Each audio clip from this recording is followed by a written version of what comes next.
Hello friends, अस्सलाम वालेकुम। आज की क्लास में आप लोगों का वेलकम है।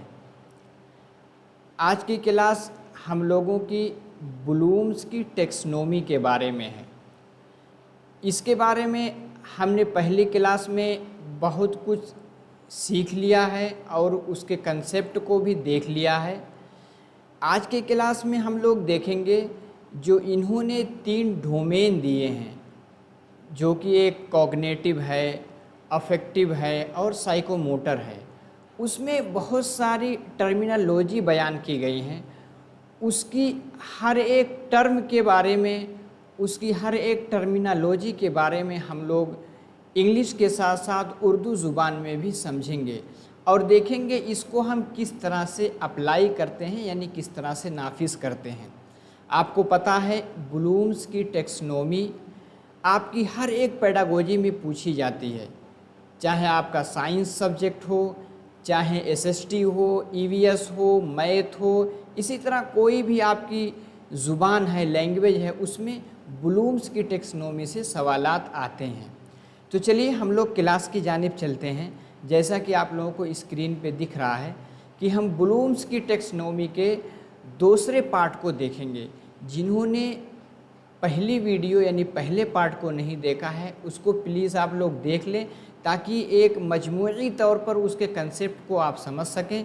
उसके बाद जब इसको देखेंगे उसके बाद किसी वीडियो को देखने की ज़रूरत नहीं पड़ेगी, ठीक है। अगर आप इस कंसेप्ट को क्लियर कर लेते हैं तो सीटेट में, इसी तरह कोई भी टेट है, इसी तरह आपका नेट है और आपका टीजीटी है, पीजीटी है, सब में पूछा जाता है। आपके अगर 150 नंबर के हैं उसमें 7-8 क्वेश्चन इसी से आते हैं, इसी थ्योरी से आते हैं, ठीक है। आगे चलते हैं। देखिए हमने पहले क्लास में सीख रखा है कि इन्होंने 3 डोमेन दिए थे। एक मरतबा इसका रिवीजन कर लेते हैं। पहला क्या था? कॉग्निटिव, जिसका ताल्लुक़ किसके था? हमारे दिमाग से था, यानी हमारे ब्रेन से था। हमने समझा था कि इसको एक ट्रिक के ज़रिए कैप, CAP, ठीक है। कैप से यानी C से कॉग्निटिव, A से क्या था? A से आपका अफेक्टिव था और P से क्या था? आपका साइकोमोटर था, ठीक है। तो कॉग्निटिव को हम उकूफ़ी कहते हैं, जिसका ताल्लुक़ हमारे जहन से होता है। इसी के साथ आपका है अफेक्टिव, जिसको आप जज्बाती कहते हैं, तासुराती भी कहते हैं। इसका ताल्लुक़ हमारे फीलिंग से है, यानी हमारे हार्ट से है, ठीक है। नंबर 3 पे आता था साइकोमोटर, जिसको आप नफ्सियाती भी कहते हैं। इसी तरह हिस्सी हरकी इलाका यानी मैदान, जिसका ताल्लुक़ हमारे काम यानी अमली कामों से है, एक्टिविटी करके सीखने से है। तो हमारे तालीम का, हमारे एजुकेशन का जो ऑब्जेक्टिव है इन्हीं तीनों के इर्द गिर्द घूमता रहता है, ठीक है। आगे चलते हैं। तो एजुकेशनल ऑब्जेक्टिव के जो उन्होंने टेक्सोनोमी बयान की, टेक्सोनोमी को हमने समझा था उसको क्लासिफिकेशन, जिसको हम उर्दू में कहते हैं दर्जाबंदी। तो एक था कॉग्निटिव, दूसरा अफेक्टिव, तीसरा साइकोमोटर। इसको हमने 3H से समझा था, ठीक है। एक H से आपका क्या था? आपका एक H से था हार्ट, एक से हेड, एक से हार्ट और दूसरे से क्या था आपका? और तीसरे से था हैंड। तो यही है पहला जो आपका हेड, जो आपका ब्रेन से ताल्लुक़ है, दिमाग से। दूसरा क्या है? हार्ट, यानी आपके दिल से, किस तरह से आप सोचते हैं, महसूस करते हैं। तीसरा क्या था? साइकोमोटर, जो आपके सेंस और फिजिकल एक्टिविटी से था, ठीक है। कॉग्निटिव डोमेन में इतनी सारी चीज़ों को हमने पढ़ रखा है। एक नॉलेज है, अंडरस्टैंडिंग है, एप्लीकेशन है, इसी के साथ आपका तज्ज़िया, जिसको एनालिसिस कहते हैं, सिंथेसिस है और इवैल्यूएशन है। इन सब के हर एक कंसेप्ट को हम लोग समझेंगे। चलिए एक एक करके हम देखते हैं कि नॉलेज, अंडरस्टैंडिंग कहते किसको हैं। सबसे पहले हम देख लेते हैं कि कॉग्निटिव डोमेन, इसको ब्लूम्स ने कब दिया था? 1956 में। उन्होंने कहा जो तालीम दी जानी चाहिए उसका एक ऑब्जेक्टिव यानी उसका एक मकसद होना चाहिए। इसको फिर हम रिवाइज करते हैं 2001 में, ठीक है। ए जो है आपका हायरार्की में चलता है, क्या मतलब नीचे से ऊपर। जैसे आप देखेंगे नीचे क्या है, नॉलेज, उसके बाद क्या है कॉम्प्रिहेंशन, इसी तरह एप्लीकेशन, फिर उसके बाद एनालिसिस, फिर उसके बाद सिंथेसिस, उसके बाद इवैल्यूएशन, ठीक है। अब इसको 2001 में थोड़ा सा तब्दीली लाई गई। पहली तब्दीली ये है कि जो नाउन यानी इसमें था, इसको हम वर्ब यानी फेल में बदल दिए। जैसे नॉलेज, नॉलेज को किससे बदल दिए, रिमेंबर, रिमेंबर यानी कोई चीज़ याद रखना।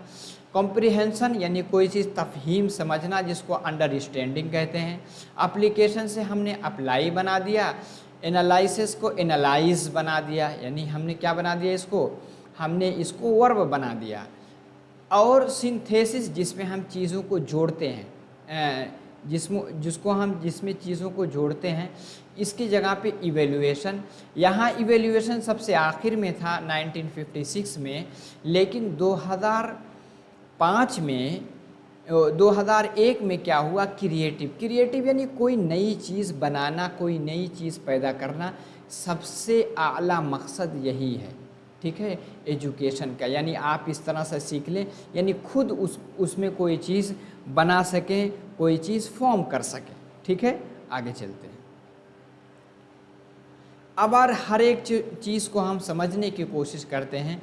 नॉलेज किसको कहते हैं, नॉलेज जिसको हम कहते हैं मालूमात, और इसी तरह मॉडर्न जो 2001 में आया उसको क्या है, रिमेंबर, ठीक है। जैसे मैंने बताया कि जैसे मैंने एक पेन लिया कि ये पेन है, ठीक है, आपने इसके बारे में जानकारी हासिल कर ली, ये क्या है, मालूमात है। इसी तरह पोएम, जैसे आप देखेंगे बच्चे पोएम बचपन में याद कर लेते हैं, जैसे ट्विंकल ट्विंकल लिटिल स्टार, इसी तरह बा ब्लैक शिप, इस तरह के बच्चों को रटा दी जाती है। बच्चे क्या करते हैं, मालूम यानी नॉलेज रखते हैं, ठीक है। इसी के साथ पहले पहाड़ा, जैसे 2 को 2, 2 दूनी 4, ये सब करते थे, ये सब किस में आएगा, ये आपका नॉलेज, जिसको आप कहेंगे रिमेंबर, ठीक है। उम्मीद है कि आप नॉलेज के कंसेप्ट को समझ गए होंगे। आगे चलते हैं। फिर नॉलेज में और क्या क्या चीज़ें आती हैं, जैसे आप किसी लैंग्वेज के ताल्लुक़ से देखेंगे तो क्या है, हरूफ यानी जो उसके लेटर्स हैं उसको आप पहचान लेते हैं। अल्फाज की शनाख्त यानी सीन, शीन, स्वाद, ये क्या है, किसको कहते हैं, किस तरह से बनते हैं, ये सब अगर आप जान लेते हैं तो ये क्या है, मालूमात यानी नॉलेज है। सही तलफ़ुज़ जब आप जान लेंगे तो उसका उच्चारण यानी उसका प्रोनाउंसिएशन सही से कर लेंगे। सही हिज्जे अदा करना यानी उसका आप सही से तलफ़ुज़ कर पाएंगे। तलफ़ुज़ और इमला के साथ तज़कीर व तानीस, यानी इसमें कौन सा मुज़क्कर आता है, इसकी मुअन्नस क्या होती है, इसको भी आप समझ लेते हैं। सही और गलत जुमला का इदराक भी हल्का फुल्का कर लेते हैं, ठीक है। ये सब पॉइंट इसमें आते हैं। और दूसरे एक ही मालूमात यानी नॉलेज में क्या आता है, सबक को याद रख सकेगा। याद करना यानी एक थोड़ा थोड़ा मेमोराइज से ताल्लुक़ रखता है। रिमेंबर यानी किसी चीज़ को रट लेना, जहन में सिर्फ रख लेना। सबक का यादा कर सकेगा, इल्म की दोबारा शनाख्त कर सकेगा, जहनी महारतों को फ़रोग़ दे, यानी फ़रोग़ का मतलब डेवलप करना, यानी उसकी नशोनुमा कर सकेगा। अब नॉलेज रिमेंबर जो इसको दिया गया है, नॉलेज रिमेंबर में कुछ इंग्लिश टर्म आते हैं, इसको हम देख लेते हैं। कभी कभी पूछा जाता है, इसे टर्म दे देंगे कि ये किस में आता है, नॉलेज में आएगा कि अंडरस्टैंडिंग में आएगा कि एप्लीकेशन में आता है। डिफ़ाइन, डिफ़ाइन हम उर्दू में इसको समझते हुए चलते हैं।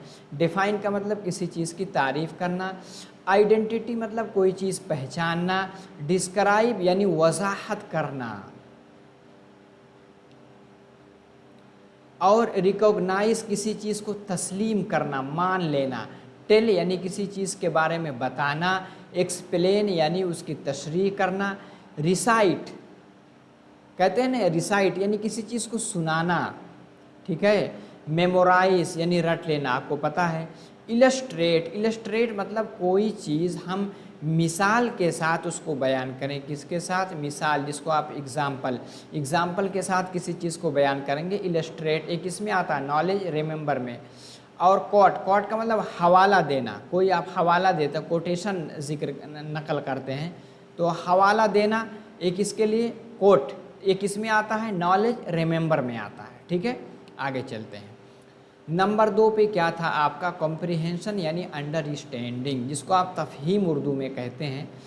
पहले में हमने रट लिया, कोई चीज़ बता दी गई, आपने पोएम रट लिया, आपने गिनती सीख लिया।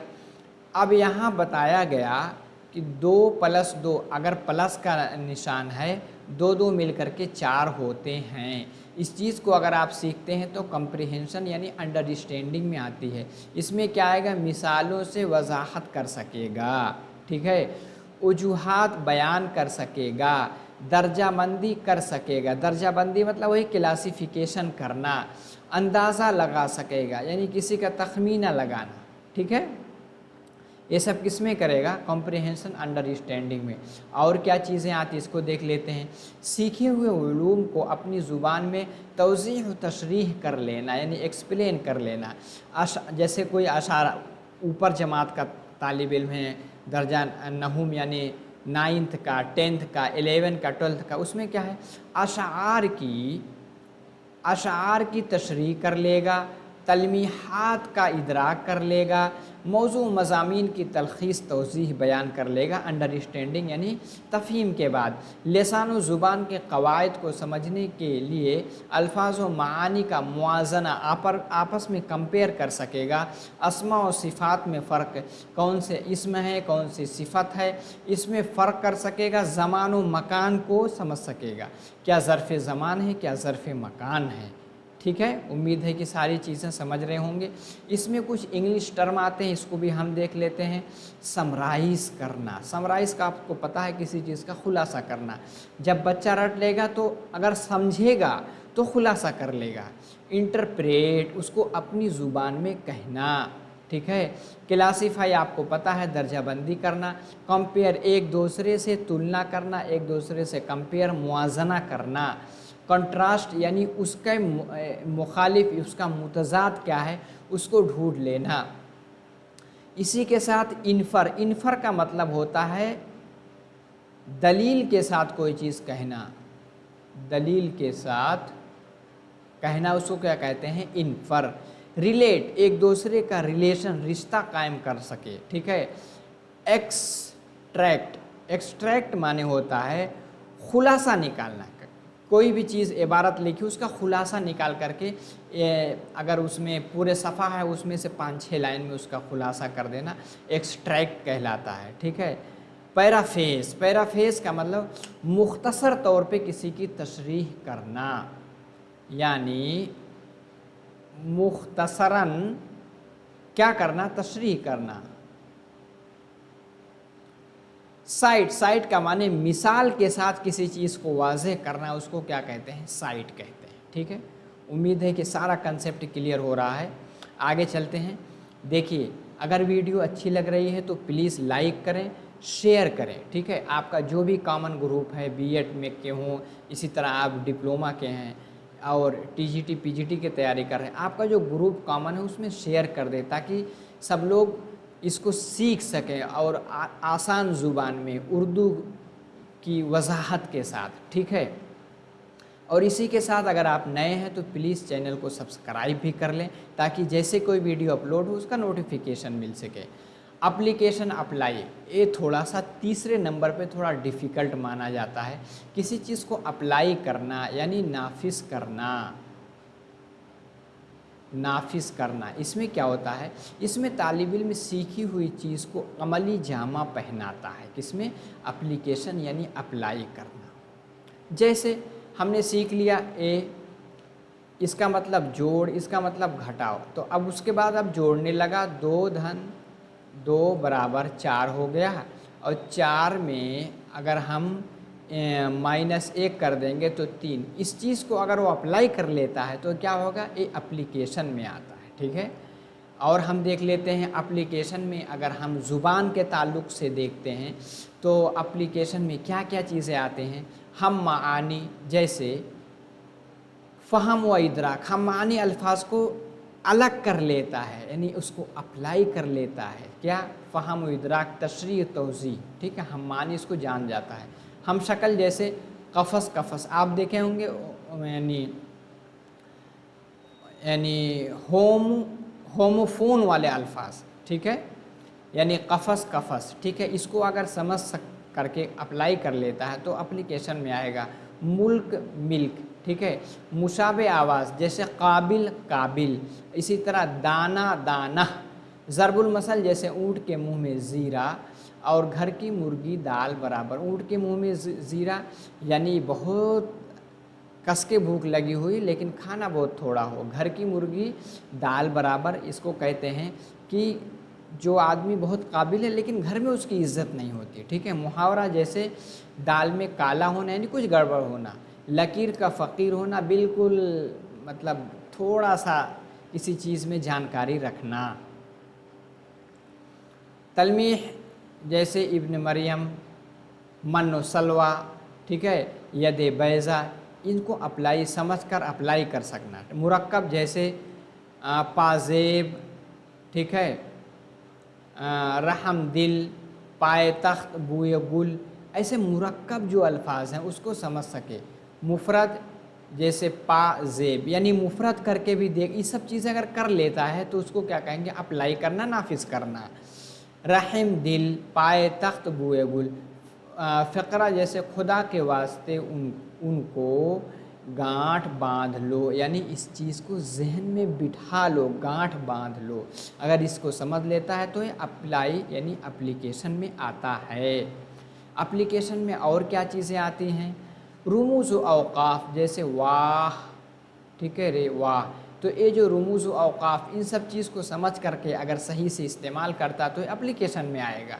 या कमाल, क्या आपने किया, कमाल क्या आपने, ये क्या है? क्वेश्चन मार्क है, ठीक है। सनात में क्या, जैसे नाजुकी उनके लब की क्या कहिए, पंखुड़ी गुलाब की सी है, इसको सही जगह फिट कर लेता है तो उसको एप्लीकेशन कहते हैं।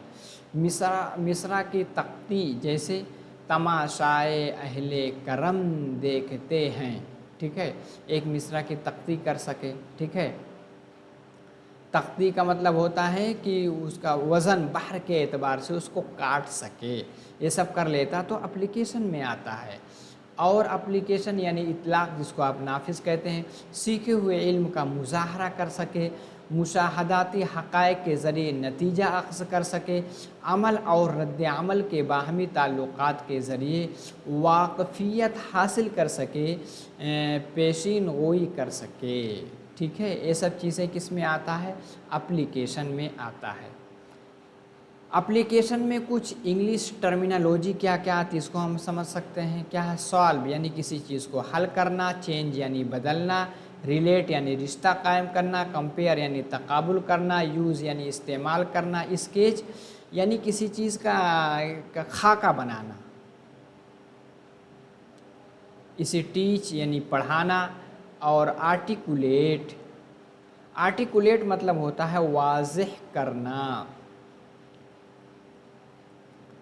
और ट्रांसफ़र यानी नकल करना।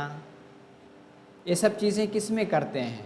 एप्लीकेशन यानी अप्लाई करने के सब पार्ट आते हैं, ठीक है। आगे चलते हैं। आगे आता है एनालिसिस। देखिए, तीन तो थोड़े कम दर्जे की, एनालाइज करने के काबिल बाद में होता है। एनालाइज में क्या होता है? किसी भी चीज़ की अच्छाई बुराई को समझता है, समझ करके किसी भी चीज़ को क्रिटिकली सोचता है, सॉरी, तनकीदी नज़रिया रखता है, ठीक है। इसमें क्या होता है? इसमें नसरी शेरी खूबियों खामियों का जायज़ा लेते हैं, ठीक है। कोई अगर लैंग्वेज का सब्जेक्ट है तो कोई नस्र है, नस्र में उसमें क्या अच्छाई है क्या बुराई है, इसको अगर कर लेता है तो ये क्या है? एनालिसिस यानी तज्ज़िया।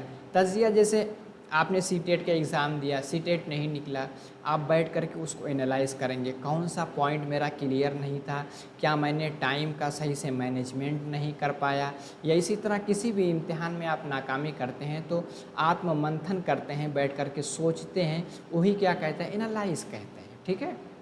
वाक़यात या तसव्वुरात को अलग करते हैं, ठीक है, उनके जुज़ियात के आपसी ताल्लुक़ का जायज़ा लिया जाता है। तज्ज़िया के मुस्बत और मनफी दोनों पहलू होते हैं। जाहिर सी बात है, तज्ज़िया करेगा तो क्रिटिकली सोचेगा। आगे तज्ज़िया में क्या है, सबक में मौजूद अनासिर का तज्ज़िया कर सकेगा, सबक में मौजूद अनासिर का बाहमी तौर पर ताल्लुक़ कायम कर सकेगा, नए उसूल कायम कर सकेगा, मवाद के हक़ाइक़ में फ़र्क और मुवाज़ना कर सकेगा। ये सब चीज़ किस में है, एनालाइज़। एनालाइज़ के लिए कुछ आपके इंग्लिश में टर्म मुतय्यन किए गए हैं। क्या क्या है, कनेक्ट, एक दूसरे को कनेक्ट करना, ठीक है, यानी रिश्ता कायम करना। रिलेट, एक दूसरे का रिलेट करना, दोनों मिलते जुलते हैं। रिवाइज, उसको दूसरे फॉर्म में बदलना। को रिलेट, एक दूसरे का ताल्लुक़ कायम करना।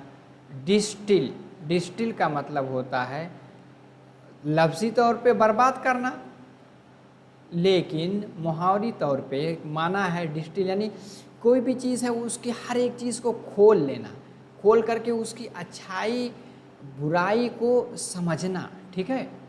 डिस्टिल, अच्छाई बुराई को समझ करके अलग कर देना, ठीक है। और कंक्लूड, किसी नतीजे पर पहुंच जाना। कैटेगराइज, जो अलग अलग कैटेगरी की चीज़ें हैं उसको अलग अलग क्लासीफाई कैटेगरी में बांट देना।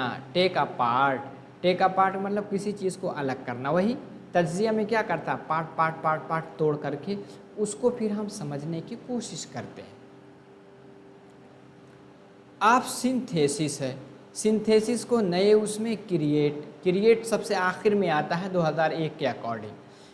सिंथेसिस में क्या, चीज़ों को हम जोड़ते हैं, क्या करते हैं, चीज़ों को जोड़ते हैं। जैसे किसी मसले के लिए मफरूज़ा तैयार करके उसको हल करते हैं, ठीक है। इसमें चीज़ों को आपस में जोड़ करके उसको हल करने की कोशिश करते हैं। कोई नई राह अमल इख्तियार करते हैं, किसी काम के करने के आम तरीक़ों से हटकर नए अंदाज और तहक़ीक़ की तर्ज़ अमल के ज़रिए मसले को हल निकालने की कोशिश करते हैं। ये सब किसमें, सिंथेसिस यानी क्रिएट। और सिंथेसिस में क्या होता है, सबक में मौजूद मुख्तलिफ़ अनासिर की तरतीब के साथ मुफरद तौर पर तरसील कायम कर सकते हैं, ठीक है। सबक में मौजूद मुख्तलिफ़ अनासिर को मिलाकर नए मंसूबे कायम करते हैं। सबक में मौजूद मुख्तलिफ़ अनासिर की आपसी मादी और गैर मादी नज़रियात व तजर्बात में ताल्लुक़ कायम करते हैं। सबक में मौजूद मुख्तलिफ़ अनासिर के नज़रियात व तजर्बात के दलाइल पर मबनी उसूल मुकर्रर करते हैं। ये सब किस में होता है, सिंथेसिस में होता है। अब सिंथेसिस जो कि क्रिएट, जो कि सबसे हाई फाई माना जाता है, उसमें क्या आता है, डिज़ाइन। डिज़ाइन यानी किसी चीज़ की नई शक्ल देना। मॉडिफाई यानी चेंज करके उसको नया बना। क्रिएट का मतलब क्या होता है, जैसे आप कहेंगे शहद की मक्खी होती है, 50 जगह छत्ते पे जाके फूल चूस करके एक शहद बनाती है। तो क्रिएट में यानी आप कोई किसी चीज़ से हट करके कोई नई चीज़ ईजाद करते हैं, उसको क्रिएट कहते हैं। रोल प्ले, ठीक है। डेवलप यानी कोई नई चीज़ ले आना। रीराइट, कोई लिखा हुआ है उसको दूसरे अंदाज में अपनी सलाहियत को दिखाते हुए लिख देना, क्या है, क्रिएट हो गया। कोलेबोरेट, कोलेबोरेट यानी आपस में एक दूसरे की मदद करना। इन्वर्ट यानी किसी चीज़ को बिल्कुल बदल ही देना। राइट यानी लिखना।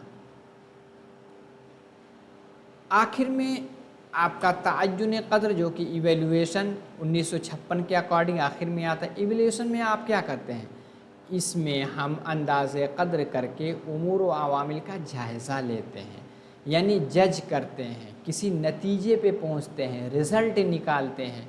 इसमें अवामिल की झलक तलबा के रवैये में मुस्बत तब्दीली के ज़रिए नज़र आनी चाहिए, ठीक है। इवेल्युएशन में और क्या चीज़ पाई जाती है, जिसको हम तअय्युन क़द्र या अंदाज़े क़द्र उर्दू में कहते हैं। सबक को पेश करने के तरीक़े और मराहिल वग़ैरह के दाखिली अमल की पैमाइश अंदाज़े क़द्र व हतमी फ़ैसला ले सकेगा। सबक के मुख्तलिफ़ मराहिल के खारजी अमल की पैमाइश, अंदाज़े क़द्र और हतमी फ़ैसला ले सकेगा। ठीक है, इवेल्युएशन का मतलब क्या, आखिर में होता है, नतीजा निकालते हैं जिसमें हम कोई किसी जज पे पहुंचते हैं। ठीक है, इसमें कुछ टर्मिनोलॉजी है जिसको हम देख लेते हैं, इससे सवालात आते ही आते हैं। क्रिटिसाइज़, ठीक है, रिफ्रेम, जज यानी किसी रिज़ल्ट पे हम पहुंचते हैं। अप्रेस कोई यानी तारीफ़ करते हैं। वैल्यू किसी अक़दार को बयान करते हैं। और प्रायोरिटाइज़ का मतलब होता है किसी चीज़ की अहमियत यानी उसको बहुत ज़्यादा अहमियत देना। प्लान यानी मंसूबा बनाना। ग्रेड यानी ज़्यादा, जैसे किसी को ग्रेड दे दिया ए है, या किसी को ए और प्लस दे दिया, ये सब किस में आता है, तय्युन क़द्र पता है। रिफ्रेम, उसको दोबारा फ्रेम में ले आना, किस में आता है, इवेल्युएशन में आता है। अब दूसरा डोमेन हमने क्या पढ़ा था, अफेक्टिव डोमेन, जिसका ताल्लुक़ हमारे दिल से है। एक तालिब इल्म मुतल्लिक़ा मालूमात से आगाह होता है या हासिल करता है, मुस्बत जज्बे के साथ रद्द अमल ज़ाहिर करता है। ठीक है, जाहिर सी बात है, एक बच्चा है जो क्लास में नहीं चाहता है कि उसके वालिद साहब उसके यहाँ आए, क्योंकि उसके वालिद साहब ठेला चलाते हैं। तो ये बच्चे का एक कौन सा डोमेन है, किसका, अफेक्टिव है। ठीक है, उसकी कद्र करता है, उसका तसव्वुर कायम करता है, अक़दार की मरबूत तंजीम कारी करता है और बिलाखिर अपने ज़िंदगी के किरदार साजी करता है। ज़िंदगी की क्या करेगा, किरदार साजी करेगा। अब अफेक्टिव डोमेन में कुछ पार्ट आते हैं, कुछ टर्मिनोलॉजी हैं। पहला क्या है, रिसीविंग, कोई चीज़ हासिल करते हैं, कबूल करते हैं। रिस्पोंडिंग, जब हम उसको लेंगे, लेने के बाद ही उसका रद्द अमल करेंगे। वैल्यूइंग, उसकी कद्र भी करते हैं। कंसेप्चुअलाइजेशन, तसव्वुर कायम करना, यानी उसका एक तसव्वुर अपने अंदर बिठा लेते हैं। ठीक है, आगे है ऑर्गेनाइजेशन, यानी उसको मुनज़्ज़म अंदाज में करना। जैसे आप कोई किसी को आपने देखा कि बच्चा सवेरे उठता है और स्कूल भी सवेरे आता है, होमवर्क करता है, तो इस तसव्वुर को अगर आप अपना लेते हैं तो कंसेप्चुअलाइजेशन कहेंगे। और ऑर्गेनाइजेशन, अब उसके लिए आपको सारी चीज़ें ऑर्गेनाइज़ करना होगा, समय पे उठना होगा, टाइम पे स्कूल जाना होगा, टाइम पे खाना होगा, टाइम पे लंच करना होगा, टाइम पे ब्रेकफास्ट करके निकलना होगा। ये सब करेंगे तो ये क्या है, तंजीम, ऑर्गेनाइजेशन। और उस आखिर में क्या है, कैरेक्टराइजेशन। अगर इसको आप खूब बहुत दिनों तक करेंगे तो आपके कैरेक्टर यानी फितरत में ये चीज़ें दाखिल हो जाती हैं। अब हर एक को हम समझ लेते हैं थोड़ा सा। रिसीविंग यानी कबूल करना, अख्ज़ करना, इसमें क्या आता है, कबूल करना, समाअत करना, तरजीह देना, चुनना, तवज्जो मरकूज़ करना, हासिल करना। और रिसीविंग में क्या होता है, पूछना, इंतखाब करना, तशरीह करना, जानने के बाद रद्द अमल करना, देना, पकड़ना और पहचानना, निशानदेही करना, मौसूम करना, बताना, बिठाना, जवाब देना। ठीक है, वह और इस्तेमाल करना।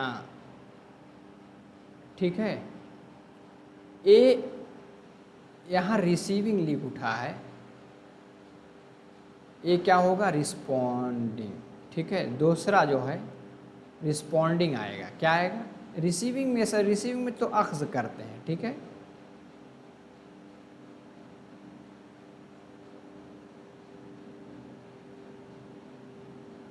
चलिए, ठीक है, आगे क्या है रिस्पॉन्डिंग में, और क्या होता है, जवाब देना, अल्फाज कहना, मुजस्समा बनाना, तहरीर करना। ठीक है, यानी लिख करके किसी चीज़ का जवाब देना। इसमें और क्या चीज़ें देखने लायक हैं, कमरे जमात के अंदर तलबा का ज़्यादा से ज़्यादा सवालात पूछना, यानी रिस्पॉन्डिंग में आता है। कोई चीज़ आप समझेंगे तो उसका सवाल पूछेंगे। अच्छे अदब का मुताला करना, तहरीर व तकरीर के मुकाबले में पेश रहकर हिस्सा लेना, खूबसूरत और वाज़ेह अल्फाज का इस्तेमाल करना, अच्छे किस्से, कहानी, अशार में दिलचस्पी लेना।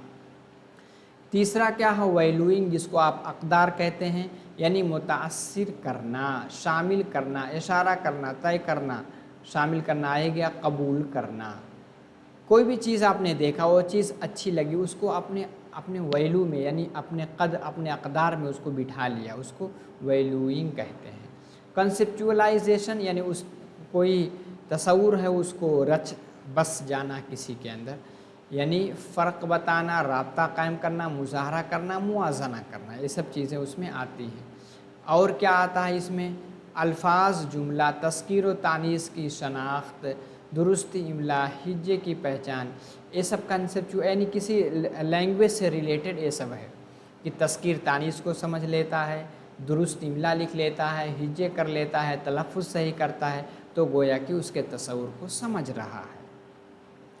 ऑर्गेनाइजेशन आपको बताया था कि इसको तंजीम कहते हैं। मुनज़्ज़म करना, रिश्ता की तौज़ी करना, चुनना, मुअय्यन करना, अंदाज़ा कायम करना, मंसूबाबंदी करना, ये सब किस में आता है? ऑर्गेनाइजेशन। तो देखिए जितनी टर्मिनोलॉजी तीनों डोमेन के थे, हर एक के बारे में हमने उसको इंग्लिश में भी समझा, उर्दू ज़ुबान में भी समझा। इसके बाद आप कोई भी एग्ज़ाम देने जाएंगे इंशाल्लाह इस कंसेप्ट से यानी तीनों डोमेन से जो सवाल आएंगे उसको आप सही से हल करके आएंगे। और क्या आता है कैरेक्टराइजेशन में? दोबारा गौर करना, बदलना, हासिल करना, मुज़ाहरा करना, पहचान लेना, फलाह करना। अब आगे है साइकोमोटर। साइकोमोटर में हार्लो ने हायरार्की सिस्टम में दिया क्या है? रिफ्लेक्स मोमेंट, आगे क्या है? बेसिक फंडामेंटल मोमेंट और परसेप्चुअल मोमेंट, और आगे क्या है? Physical activities, skilled moment, non discursive communication, ये सब क्या है? हर एक को हम लोग समझते हैं एक एक करके। देखिए रिफ्लेक्स मोमेंट क्या होता है? आपने जीन पियाजे की थ्योरी पढ़ी होगी। पहली स्टेज क्या है? Sensory motor. सेंसरी मोटर क्या है? 0 से 2 साल। इसमें रिफ्लेक्स मोमेंट होता है। रिफ्लेक्स यानी कोई चीज़ बरअक्स लौट करके आती है। जैसे आप देखेंगे छोटा बच्चा 2 साल से कम का है, पैदा होता है, दिल उसका धड़कता रहता है, ये क्या है? इसको रिफ्लेक्स कहेंगे। पलकें उसकी झपकती रहती हैं, ठीक है, कुछ चीज़ों पे कंट्रोल नहीं रहता है, किसमें? रिफ्लेक्स में होता है। इसी तरह आप देखें छोटा बच्चा है, गाल को टच करेंगे वो मुस्कुराता है, किसमें है? रिफ्लेक्स मोमेंट में आता है। समझ गए रिफ्लेक्स? बेसिक फंडामेंटल मोमेंट क्या है? जैसे बच्चा 1 साल के बाद चलने लगता है, ये क्या है? बेसिक मोमेंट है। आगे क्या है? परसेप्चुअल एबिलिटी, यानी परसीव करना। परसीव का मतलब होता है अपने यानी हिस के ज़रिए, यानी इदराक के ज़रिए, इदराक के ज़रिए कोई चीज़ जानना, यानी अपने सेंस जो हवा से खम से ज़ाहिरा है उससे कोई चीज़ महसूस करता है, परसीव उसको कहते हैं, ठीक है। आगे क्या है? फिज़िकल एबिलिटी, जैसे कि पहले चलेगा फिर दौड़े लगेगा, दौड़ने लगता है बच्चा, तो ये क्या है? फिज़िकल एक्टिविटी, जैसे दौड़ना इसमें आ सकता है। आगे क्या है? स्किल्ड मोमेंट, बाद में दौड़ने के बाद कुछ ऐसी एक्टिविटी करने लगता है, ठीक है, ग्रॉस मोटर या फाइन मोटर में, कि जैसे कूदने लगता है, उछलने लगता है, ये सब चीज़ें क्या है? स्किल्ड मोमेंट में है। नॉन डिस्कर्सिव कम्युनिकेशन, इसमें क्या होता है? बाद में क्या होता है? आखिरी स्टेज में बच्चा क्या करता है कि अपने बॉडी लैंग्वेज से बातें करता है। जैसे ऐसे आंख दिखा दिया तो चुप हो गया, आंख लाल कर ली तो गुस्से में है, जेस्चर यानी इशारा करके, किसी को भगाना हुआ ऐसे इशारा करके भगा दे, ये सब किस में होता है? आखिरी स्टेज में, ठीक है। ये सब कंसेप्ट आपने समझ लिया होगा जो कि हार्लो ने बयान किया है। आगे इसमें क्या आता है? साइकोमोटर में आपको मालूम है, साइकोमोटर एक तो हिस यानी हवा से खम से ज़ाहिरा, दूसरे एक की मोटर यानी फिज़िकल एक्टिविटी, जिसमें एक फाइन मोटर एक ग्रॉस मोटर होता है। इमिटेशन, कोई चीज़ इमिटेशन नकल करना, कोई करता है उसके पीछे पीछे उसको दोहराना। मैनिपुलेशन यानी सलीक़ाबंदी, यानी किसी को तोड़ मोड़ कर सही तरह से इस्तेमाल करना। और प्रिसाइजेशन यानी दुरुस्तगी, आर्टिकुलेशन तरतील करना, और कोऑर्डिनेशन हम आहंग जिसको कहते हैं हाइब्रिड फॉर्मेशन और नेचुरलाइजेशन यानी फितरी तौर पर किसी के अंदर रच बस जाना। चलिए हर एक कंसेप्ट को हम लोग समझ लेते हैं। इमिटेशन नकल और बार दोहराने की मशक कराई जाए। ठीक है, इमिटेशन, ठीक है। इमिटेशन से अगर आप पढ़ाना चाहते हैं बच्चों को, तो जैसे कि टीचर पोएम पढ़ता है, पीछे पीछे बच्चे पढ़ते हैं, वही है इमिटेशन। रवायती अक़दार सीखना, रवायती आदात वातवार को मालूमात कर हासिल करना, दर्जा बंदी और गिरोह बंदी की मालूमात, आफाकी निज़ाम उसूल की मालूमात। आगे क्या है, मैनिपुलेशन। मैनिपुलेशन मतलब क्या होता है, किसी चीज़ में छेड़खानी करके उसका सही रूप इख्तियार कर लेना, चीज़ों के आपसी ताल्लुकात को जोड़ तोड़ कर समझना। भाई जोड़ तोड़ कर समझेंगे, जोड़ेंगे तोड़ेंगे, यही तो मैनिपुलेट है, छेड़खानी करना जिसको आप कहते हैं। ज़हनी, तबई और जज्बाती आमादगी शामिल है। इसमें क्या है, ज़हनी जिसको कॉग्निटिव कहते हैं, तबई जिसको आप कहते हैं यानी साइकोमोटर यानी सेंसरी, जज्बाती आमादगी जिसको आप अफेक्टिव कहते हैं। किसी नज़रिए मालूमात को सीखने के बाद उसकी तर्जमानी करना मैनिपुलेशन में आता है। सही सिमत में गामजन होते हैं, एक इसमें मैनिपुलेशन में आता है।